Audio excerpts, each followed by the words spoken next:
আসসালামু আলাইকুম। আজকে আমরা একটি ভিন্নধর্মী আলোচনা নিয়ে আপনাদের কাছে এসেছি। এখন এই ভিন্নধর্মী আলোচনাটা কি? বিশ্বে এখন যেটা হচ্ছে যে ওজন নিয়ে খুব বেশি একটা আমরা সবাই আলোচনায় বসি বা সবাই এটা নিয়ে খুব টেনশনে থাকি। ওজন বা স্থূলতা, মেদভুঁড়ি কী করি, এই ধরনের কথাগুলো নিয়ে আসলে অনেক আমাদের আলোচনার মধ্যে আসতেছে এবং আমাদের টেনশনেরও একটা বড় রকমের একটা কারণ। আমরা গাইনোকোলজিস্টরা এই ওজনটা নিয়ে কেন এত বেশি চিন্তিত, এই ধরনের কথাগুলোই কিছু মেসেজের মাধ্যমে আপনাদেরকে একটু জানাতে চাচ্ছি বা আপনাদের সাথে শেয়ার করতে চাচ্ছি। ওজন কি কমাবেন নাকি বাড়াবেন? কোনটা হলে ভালো হয়?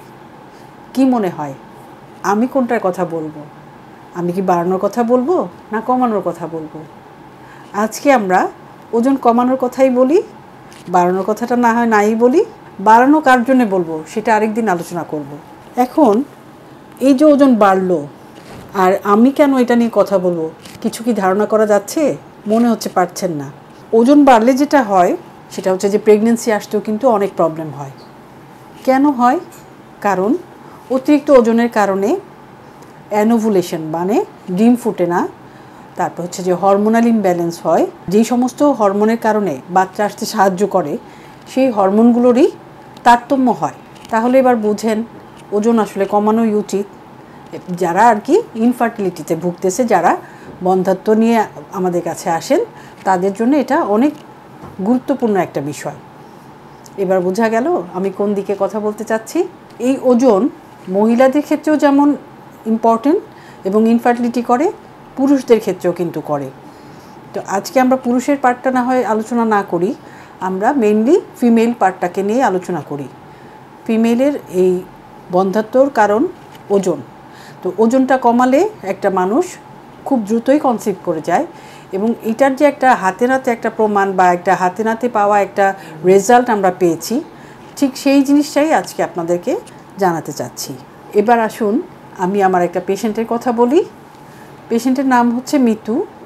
ও অনেক দূর থেকে, সেই আপনার হচ্ছে মেঘনা, সোনারগাঁ, ওখান থেকে আমাদের কাছে আসে। ওর বয়সটা আনুমানিক 26 ইয়ার্স। ও কেন আসে? কারণ হচ্ছে যে ওর বাচ্চা হচ্ছে না। বিগত 6 বছর ধরেই সে ট্রাই করছে। তো যেহেতু দূরে থাকে, সবসময় ওর আমাদের কাছে আসা সম্ভব হয় না, অন অ্যান্ড অফ আসে।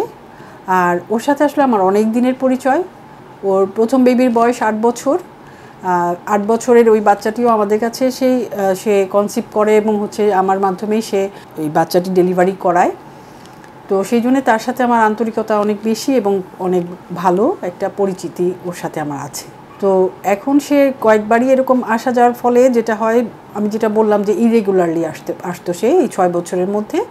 ওষুধপত্র দিতাম আর সবচেয়ে বেশি বলতাম যে মা তুমি ওজনটা কমাও। প্রত্যেকটা ভিজিটেই তাকে এই কথাটা বলা হতো যে ওজনটা কমাও। সে হেসে বলতো যে ম্যাডাম আমি তো কিছু খাই না, আমি তো ওজন কমানোরই চেষ্টা করতেছি। কিন্তু তার ওজন ছিল প্রায় 90 থেকে 93 কেজি এরকম। প্রথম দিকে 93 ছিল, তারপর কিছুটা কমানোর ফলে সে হয়তো 90-তে আসছে অনেক কষ্ট করে। তো সবসময় তাকে এইটার অ্যাডভাইসটা আমরা দিতাম ওষুধপত্র দেওয়ার পাশাপাশি। ওজনের কারণে কি হয় আপনাদেরকে যেমন আমি একটু ইনফরমেশনগুলো দিলাম, সেই একই কথা ওকেও জানালাম, বারবার করেই জানাচ্ছি। তারপর সে বোধোদয় হলো হয়তো, বা আমি সাইমা আছে আমাদের এখানে একজন নিউট্রিশনিস্ট, খুবই ভালো মেয়েটা। তো ওর কাছে পাঠালাম। ওর কাছে পাঠানোর পরে সে 2 মাসের মধ্যে তার ওজন 70-র মধ্যে নিয়ে আসলো, 70 কেজি।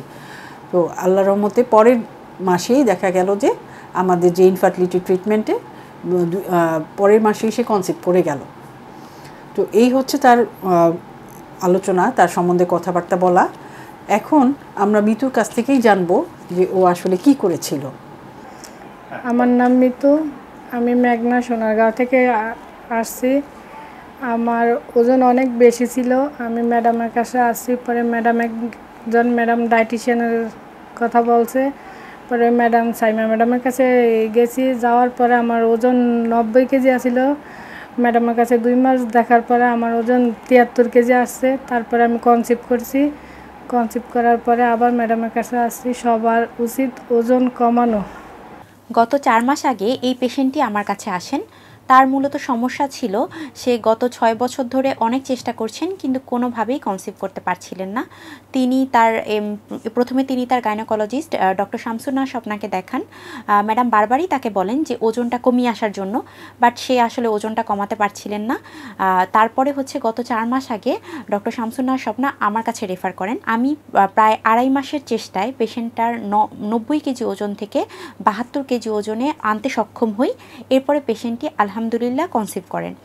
এক্ষেত্রে তার অতিরিক্ত ওজনের কারণে আসলে সে কনসিভ করতে পারছিলেন না।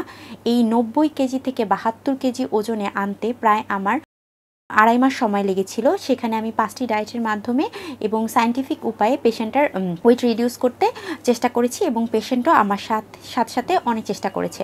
তার কারণে সে কনসিভ করতে পেরেছিল। অনেকেই যারা নিজেরা ডায়েট করেন সেক্ষেত্রে দেখা যায় প্রপারলি ওয়েটটা লুজ হলেও সেটা আসলে ওয়াটার লস কিংবা ফ্যাট লস এই জিনিসটা বোঝা না কারণে দেখা যায় কনসিভটা হয় না ঠিকভাবে। তাই যারা কনসিভের পেশেন্ট আছেন তারা অবশ্যই একজন প্রফেশনালের কাছে গিয়ে তারপর ওয়েটটা লস করানোর চেষ্টা করবেন। এই পেশেন্টটিকে আমি ডায়েটের পাশাপাশি কিছু নির্দিষ্ট এক্সারসাইজ দেই যার মাধ্যমে সে দ্রুতই কনসিভ করতে পারেন। যদিও তার আদর্শ ওজন অনেক পরে ছিল, মানে তার আদর্শ ওজনের জার্নিতে আসতে হলে অনেকটা পথ অতিক্রম করতে হতো, তাও আলহামদুলিল্লাহ 72 কেজি ওজনেই সে কনসিভ করতে পেরেছিল। এক্ষেত্রে আসলে অতিরিক্ত ওজনের কারণে অনেকেই এই বন্ধ্যাত্বতার সমস্যায় ভুগে থাকেন। অতিরিক্ত ওজন থাকলে হরমোনগুলো অনেক ইমব্যালেন্সে থাকে, সেক্ষেত্রে পিরিয়ড ইরেগুলারিটি দেখা দেয়, তারপর হরমোনগুলো বডিতে ঠিকভাবে কাজ করে না। এছাড়াও দেখা যায় অ্যানোভুলেশন, অর্থাৎ প্রতি মাসে মাসে মহিলাদের যে ডিমটা আসে সেটা ম্যাচিওর হয় না, সে কারণে মহিলারা সহজেই কনসিভ করতে পারেন না। এক্ষেত্রে এই বন্ধ্যাত্বতার সমস্যায় অবশ্যই ওয়েট কমানো সবার আগে প্রয়োজন। তবে আপনি যদি একটা হেলদি ওয়েটে আসতে পারেন হেলদি ডায়েটের মাধ্যমে, হেলদি ডায়েট এবং এক্সারসাইজের মাধ্যমে, তবেই আপনি সহজে কনসিভ করতে পারবেন। ধন্যবাদ।